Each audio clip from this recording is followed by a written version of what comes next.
खुशामदीद कहते हैं आज के लेक्चर में आपको। आज हम अपनी बुक में यूनिट नंबर 6 के सेक्शन 6.6 और 6.7 में जो टॉपिक्स हैं उनको डिस्कस करेंगे।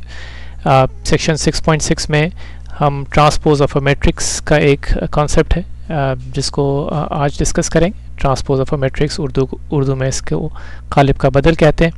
और इसी तरह से सेक्शन नंबर 6.7 के अंदर इक्वालिटी ऑफ अ मैट्रिसेस, यानी अगर दो मैट्रिसेस हमें दिए हों, दो गालिब हमें दिए गए हों और ये कहा गया हो कि ये मालूम करें कि ये दोनों इक्वल हैं या नहीं है, तो इस प्रॉपर्टी को या इस खासियत को किस तरह से इस्टेब्लिश किया जाता है या किस तरह से देखा जाता है कि दो मैट्रिसेस जो हैं वो बराबर हैं या नहीं।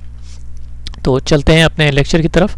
सबसे पहले हम 6.6 सेक्शन में जो डेफिनेशन है ट्रांसपोज ऑफ अ मैट्रिक्स की उसको देख लेते हैं। हमने यहाँ पे डेफिनेशन इंग्लिश में लिखी हुई है, साथ में हम इसका तर्जुमा भी करते जाएंगे ताकि उन दोस्तों के लिए कि जो उर्दू में मौजूद किताबों से मुताला करते हैं मैथ्स का, उनके लिए भी बात आसान हो जाए।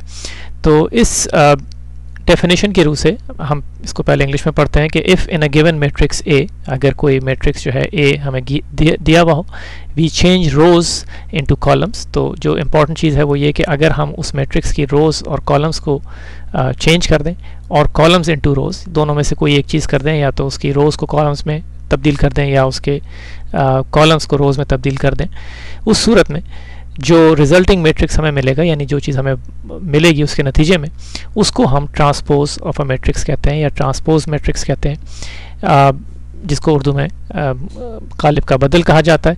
और उसको लिखने का एक आसान सा तरीका ये है कि हम, क्योंकि हमारा मैट्रिक्स ए था, हम ए करके और उसके ऊपर जिस जगह पे हम रेज टू द पावर करके, पावर की जगह के ऊपर एक टी जो है ए सूप टी करके उसको लिख देते हैं, जिससे ये बात पता चल जाती है कि हमारे पास एक मैट्रिक्स ए था इब्तिदा में और उसको हमने ट्रांसपोज कर दिया है। इसलिए ये स्मॉल टी है, ये छोटा सा टी जो इसमें नज़र आ रहा है, ये उस ट्रांसपोज के लिए हम यहाँ लगा देते हैं। तो चलें कुछ मिसालों से इस चीज़ को समझने की कोशिश करते हैं। सबसे पहले एक आसान मिसाल लेते हैं। फ़र्ज़ करें कि हमारे पास जो है वो मैट्रिक्स ए एक कॉलम मैट्रिक्स या कॉलम वेक्टर की सूरत में दिया हुआ है, जिसमें सिर्फ एक कॉलम है जिसमें दो एलिमेंट्स 2 और 3 हैं।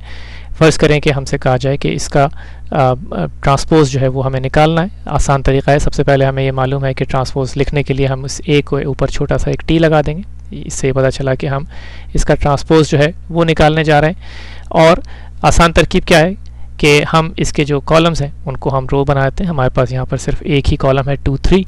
अगर हम इस 2, 3 कॉलम को रो में तब्दील कर दें तो हमारे पास एक रो जो है वो इस तरह से 2, 3 इन्हीं एलिमेंट्स पे मुश्तमिल जो है वो हम इस तरह से बना सकते हैं। तो हमारा जो कॉलम 2, 3 था वो, यानी जैसे खड़ा हुआ कॉलम था, उसको हमने लिटा दिया और इस तरह से कॉलम जो है वो हमारा रो बन गया। जो कॉलम का पहला एलिमेंट था वो हमारी रो का पहला एलिमेंट हो गया। जो कॉलम का आखिरी एलिमेंट था 3, वो हमारी इस रो का आखिरी एलिमेंट हो गया। सिर्फ जो हमने काम किया वो ये कि हमने कॉलम को रो बना दी।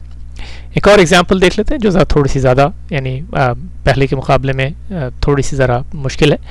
यहाँ पर हमारा जो मैट्रिक्स है वो बी दिया हुआ है। इसका ट्रांसपोज निकालने के लिए सबसे पहले हम इसकी जो सिंबल है वो लिख लेते हैं बी और उसके ऊपर छोटा सा टी लगा दिया, ताकि हम ये बता सकें कि ये चीज़ हम जो लिखने जा रहे हैं ये हमारा ट्रांसपोज मैट्रिक्स है और बी का ट्रांसपोज है। बी का ट्रांसपोज बनाने के लिए हमें क्या करना है, हमें रोज़ को कॉलम या कॉलम्स को रोज़ बनाना है, आपस में तब्दील कर देना है। हमारे पास जो दिया हुआ मैट्रिक्स है बी वो एक स्क्वायर मैट्रिक्स है 2 बाई 2 का। तो जब हम इसको ट्रांसपोज इसका कैलकुलेट करेंगे तो उस सूरत में भी हमें 2 बाई 2 ही का मैट्रिक्स मिलेगा, क्योंकि नंबर ऑफ़ रोज़ और नंबर ऑफ़ कॉलम्स जो है वो आपस में इंटरचेंज हो जाएंगे, तब्दील हो जाएंगे, लेकिन उनकी तादाद वही रहेगी क्योंकि स्क्वायर मैट्रिक्स है। तो चलें सबसे पहले देखते हैं कि हम कैसे इसको ट्रांसपोज करेंगे। आसान तरकीब, हमारा ये पहला कॉलम है, इसको हम पहली रो बना देते हैं। तो 2, 1 कॉलम की जगह पर हम 2, 1 रो बना दी हमने। दूसरे कॉलम की तरफ आए, इसमें हमारे पास 3 और 6 एलिमेंट्स हैं। इसको हमने सेकंड कॉलम को सेकंड रो बना दिया 3, 6, और सिर्फ कॉलम्स को जब हमने रोज़ में तब्दील कर दिया तो हमारे पास जो है वो ये एक मैट्रिक्स आ गया नया, जिसको ट्रांसपोज हम कहते हैं। अगर आप डेफिनेशन पर गौर करें तो डेफिनेशन में हमसे ये कहा गया है कि अगर हम कॉलम्स को रोज़ में तब्दील कर दें या रोज़ को कॉलम में तब्दील कर दें, इन दोनों में से कोई भी एक चीज़ करें तो आपको जो चीज़ हासिल होगी वो ट्रांसपोज होगा उस मैट्रिक्स का।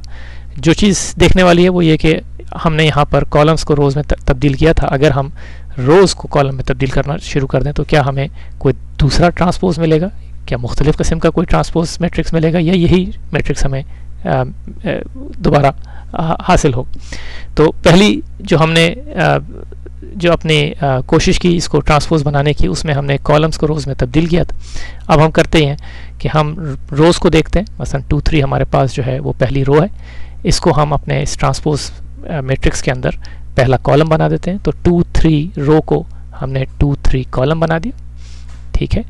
उसके बाद हम दूसरी रो की तरफ आए, दूसरी रो में 1 और 6 एलिमेंट्स हैं, इनको हमने 1 और 6 करके कॉलम बना दिया। ये रो में थे, अब ये कॉलम में हो गए और ये हमारा ट्रांसपोज मैट्रिक्स हो गया। आप इन दोनों मैट्रिक्स को देखें, दोनों बिल्कुल एक ही मैट्रिक्स हैं। तो इस सूरत में हमें ये पता चला कि हम कॉलम्स को रोज़ में तब्दील करें या कॉलम्स को रोज़ में या रोज़ को कॉलम्स के अंदर, दोनों सूरतों में जो चीज़ हमें हासिल होगी वो ट्रांसपोज मैट्रिक्स कहलाएगी और वो एक ही मैट्रिक्स होगा। इन दोनों में से जो चीज़ आपको ज़्यादा आसान लगे उसके ज़रिए से आप ट्रांसपोज मैट्रिक्स बना सकते हैं। यहाँ पर बताने की ज़रूरत नहीं है, लेकिन ये कि आप ऑब्ज़र्व कर चुके होंगे कि अगर हमारे पास एक मैट्रिक्स जो है उसका ऑर्डर जो है वो m/n की सूरत में दिया हुआ, हम यहाँ पे ये हमने लिखा हुआ है m/n की सूरत में, यानी m रोज़ हैं और n कॉलम्स हैं। अगर हम इसका ट्रांसपोज कैलकुलेट करें तो आपसे अगर मैं ये पूछूं कि ये बताइए कि जो हमारे पास ट्रांसपोज AT जो है इसका ऑर्डर क्या होगा, आपको मालूम है कि डेफिनेशन में हमें बताया गया था कि ट्रांसपोज बनाने के लिए रोज़ को कॉलम और कॉलम्स को रोज़ में तब्दील करते हैं। यही चीज़ जो है वो ऑर्डर के साथ होगी कि इसके जो कॉलम्स हैं वो रोज़ बन जाएंगे और इसकी जो रोज़ हैं वो कॉलम्स बन जाएंगे। तो जो हमारा ऑर्डर होगा ट्रांसपोज मैट्रिक्स का वो n/m हो जाएगा, ठीक है। तो m/n जो था वो अगर A का ऑर्डर था तो n/m जो है वो ट्रांसपोज ऑफ A का ऑर्डर हो जाएगा।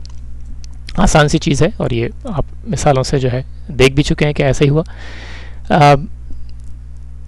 एक और प्रॉपर्टी, एक और चीज़ जो आप इसको खुद से एग्जांपल्स की मदद से चेक भी कर सकते हैं, वो ये कि अगर हम किसी मैट्रिक्स A का ट्रांसपोज कैलकुलेट करें और उसके नतीजे में जो हमें मैट्रिक्स मिले उसका नाम हम B दे दें और इस B को दोबारा से हम जो है इसका ट्रांसपोज कैलकुलेट करें तो जो चीज़ हमें वापस मिलेगी वो A मिलेगा। यानी कहने का मतलब ये है कि अगर हम एक मैट्रिक्स A ले लें, उसका ट्रांसपोज कैलकुलेट करें और उसके बाद दोबारा उसका ट्रांसपोज कैलकुलेट करें तो हमें A मैट्रिक्स दोबारा से मिल जाएगा। यानी अगर आप 2 दफ़ा ट्रांसपोज कैलकुलेट करें एक मैट्रिक्स का तो वही मैट्रिक्स जो है वो हमें दोबारा वापस मिल जाता है। इस चीज़ को आप 1-2 एग्जांपल्स के ज़रिए देख के और बासानी अपने आप को मुतमईन और कन्विंस कर सकते हैं कि यकीनन ऐसा ही होता है। हम ये मिसालें और ये एक्सरसाइज जो है वो आप पे छोड़ते हैं, आप इसको करके ज़रूर देखिए। आगे चलते हैं। सेक्शन 6.7 के अंदर इक्वालिटी ऑफ मैट्रिसेस का एक डेफिनेशन है, एक कॉन्सेप्ट है। आसान सा कॉन्सेप्ट है, हो सकता है कि आप इसको पहले ही इस नतीजे पहुंच चुके हों, लेकिन जल्दी से हम देख लेते हैं इसको। Two matrices are equal if they have the same order and their corresponding elements are equal। तो हमें इस डेफिनेशन में ये बताया जा रहा है कि 2 मैट्रिसेस जो हैं वो उस वक्त बराबर होंगे, इक्वल होंगे कि जब 2 कंडीशंस वो पूरी करते हों। एक कंडीशन ये है कि उनका ऑर्डर सेम हो और दूसरी कंडीशन जो है वो ये है कि their corresponding elements are equal. ठीक है, चल के देखते हैं 1-2 एग्जांपल्स कैसे हम इसको इस्टेब्लिश करेंगे। मसलन फर्ज करेंगे हमारे पास ये 2 मैट्रिसेस दिए हुए हैं, एक A और एक B, और हमसे ये पूछा जा रहा है कि ये बताइए कि क्या A और B जो हैं वो दोनों एक ही मैट्रिसेस हैं या नहीं। इस सवाल का जवाब देने के लिए या इस चीज़ को इस्टेब्लिश करने के लिए कि A और B बराबर हैं या नहीं, हमें 2 चीज़ें देखनी है। एक तो ये कि A का ऑर्डर और B का ऑर्डर दोनों एक है या नहीं। A का ऑर्डर 2/2 है, B का ऑर्डर जो है वो भी 2/2 है, 2 रोज़ हैं 2 कॉलम्स हैं, इसलिए पहली कंडीशन मौजूद है। दूसरी कंडीशन थोड़ी सी ज़्यादा सख्त है, वो हमसे ये मुतालबा करती है, हमसे यानी ये रिक्वायर करती है कि हम ये देखें कि हर एलिमेंट जो है वो A का वो अपने करस्पॉन्डिंग एलिमेंट, अगर फ़र्ज़ करें कि ये पहला एलिमेंट है तो ये दूसरे मैट्रिक्स के पहले एलिमेंट के बिल्कुल बराबर होना चाहिए। इसी तरह से पहली रो और सेकंड कॉलम का जिसे A सब 1-2 एलिमेंट कहते हैं, उस एलिमेंट को उसके करस्पॉन्डिंग एलिमेंट से जाके कंपेयर करें और देखें कि क्या दोनों एक ही हैं या नहीं। हम ये जो है कंपैरिजन करते हैं। सबसे पहले देखते हैं कि हमारा जो 2 है सेट मैट्रिक्स A का पहले ही रो का पहले कॉलम का एलिमेंट, वो क्या बी के पहले रो और पहले कॉलम के एलिमेंट के बराबर है। अगर आप बी में देखें तो यहाँ 1 + 1 एक एक्सप्रेशन लिखा हुआ है जिसकी वैल्यू 2 ही है। तो इस सूरत में ये 2 बराबर है 1 + 1 के 2 के, तो दोनों की वैल्यूज़ जो हैं वो बराबर हैं। इसी तरह से सेकेंड एलिमेंट जो है वो ए में 4 है और यहाँ पर 2 + 2 एक एक्सप्रेशन की सूरत में लिखा हुआ है, लेकिन जब इस एक्सप्रेशन को हम एवेलुएट करते हैं या सम को कैलकुलेट करते हैं तो हमें 4 ही मिलता है। इस सूरत में ये 4 इस 4 के बराबर है। उसके बाद हम देखते हैं दूसरी रो के अंदर जो पहले कॉलम के एलिमेंट्स हैं, मसलन ये 3 जो है हमारे पास, इसमें अगर आप बी का जो करस्पॉन्डिंग एलिमेंट जाके देखें तो वो 1 + 2 की फॉर्म में लिखा हुआ है। एक्सप्रेशन को जब एवेलुएट करेंगे तो 3 मिलेगा। इस सूरत में ये दोनों एलिमेंट्स भी बराबर हैं। आखिरी एलिमेंट 3 + 2 5 के बराबर है, जो ए के अंदर 5 की सूरत में लिखा हुआ है। इसलिए हमें ये देखने में यानी कोई मुश्किल नहीं है कि दोनों एक ही वैल्यूज़ हैं। यहाँ पे 5 है, वहाँ पे एक एक्सप्रेशन की सूरत में लिखी।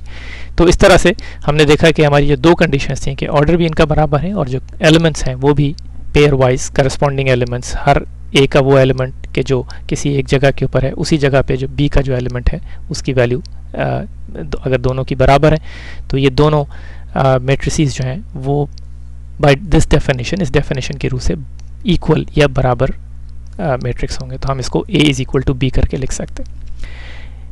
एक एग्जांपल और देख लें। इस एग्जांपल के अंदर हमसे ये पूछा गया है कि जो पहला वाला जो ये वाला मैट्रिक्स है हमारा, ये इस दूसरे मैट्रिक्स के बराबर है या नहीं है। पहली कंडीशन जो है वो हमें नज़र आ रही है, दोनों स्क्वायर मैट्रिसेस हैं, 2 × 2 के हैं, ऑर्डर बराबर है। लेकिन क्या हर एलिमेंट जो है वो अपने दूसरे मैट्रिक्स के अंदर जो उसी जगह पे जो एलिमेंट है उसके बराबर है या नहीं।